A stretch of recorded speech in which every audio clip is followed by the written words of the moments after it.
دیني عالمانو نن ورځ په هرات ولایت کې د یوې غونډې پر مهال په دې ولایت کې د ناامنیو زیاتوالي د افغان حکومت او طالبانو ترمنځ د اوربند ټینګېده او د بین الافغاني خبرو پر پیل ټینګار وکړ. په دې غونډه کې چې د هرات ولایت د حج او اوقافو ریاست په نوښت جوړه سوې وه، د غونډې ګډونوالو د افغان حکومت او طالبانو څخه وغوښتل چې نور د جګړه ودروي، لومړی اوربند او بیا نیغ په نیغه د سولې خبرې پیل کړي. نور حال زموږ د همکار په راپور کې واورئ. د هرات امنیتي وضعیت د ټکنه کېدو اوربند او د بین الافغاني خبرو د پیل په پار د غونډه چې د هرات ولایت د حج او اوقافو ریاست په نوښت جوړه شوې وه، ګڼ شمېر دیني عالمانو او د جوماتونو خطباو پکې ګډون کړی و. د غونډې ګډونوالو په هرات ولایت کې د ناامنیو د زیاتوالي او په هیواد کې د جګړې پر شدت اعتراض وکړ. د هرات ولایت د حج او اوقافو ریاست مشر عبدالخالق حقانی د ولایت کې وروستیو ناامنیو ته په اعتراض وویل چې ان د ښار چاپیریال کې د ناامنیو لامل یو شمېر امنیتي بنسټونو جوړښت کې وړ او د کار خلکو نشتون دی. ښاغلي حقانی څرګنده کړه چې دیني عالمانو هیواد کې د امنیت او سولې ټینګښت په برخه کې په هر حال کې د خپل ولس او امنیتي ځواکونو ملاتړ کړی دی. در صفوف نیروهای امنیتی کسانی هستند که اهلیت ندارند، باید تعدیل در تشکیلاتشون وجود بیاید و علما در کنار نیروی امنیتی، در کنار نظام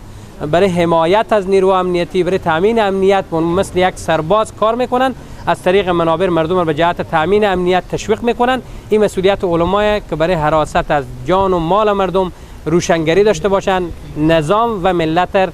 در جریان قرار بدن. په همدې حال کې دیني عالمانو د افغان حکومت څخه وغوښتل چې د سولې خبرو بهیر ته زمینه برابره کړي او دا لړۍ چټکه کړي. دیني عالمانو دغه راز پر وسلوالو او مخالفینو هم غږ وکړ چې نور د جنګ ودروي او د جنګ ځپلي او کړېدلي ولس لپاره د سولې راغلی فرصت له لاسه نه ورکوي. خواست علما در چارچوب شریعت اسلام همین ندای صلح که وقتی که ندای صلح با عزت بالا شده همگی قبول کنین و زیر یک پرچم جمع شین و ملت خود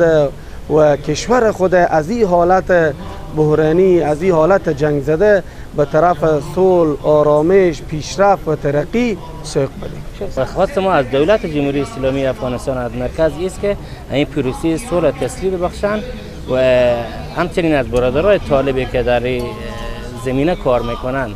خواهشمندیم هر چی سریعتر، چون عید قربان هم نزدیکه، بیام اسماعیلوار برام به پای میز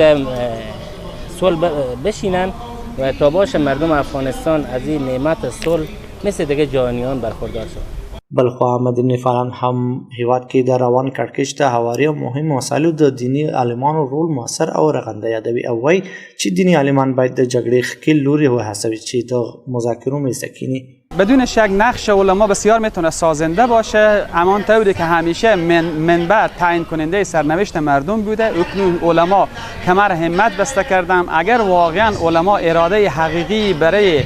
آوردن صلح در افغانستان داشته باشن، میتونن به طرفای جنگ بقبولونن که جنگ افغانستان منفعت نداره، حرامه و ما باید یک سازوکار مناسبی برای رفتن به طرف خوشبختی مردم افغانستان برداریم. دیني عالمان په داسې حال کې د جګړې پر ښکیلو غاړو د تاوتریخوالي د درېدو او بین الافغاني مذاکرات پر پیل ټینګار کوي چې په دې وروسته کې یو ځل بیا په هیواد کې د نخودو زور اخیستی دی.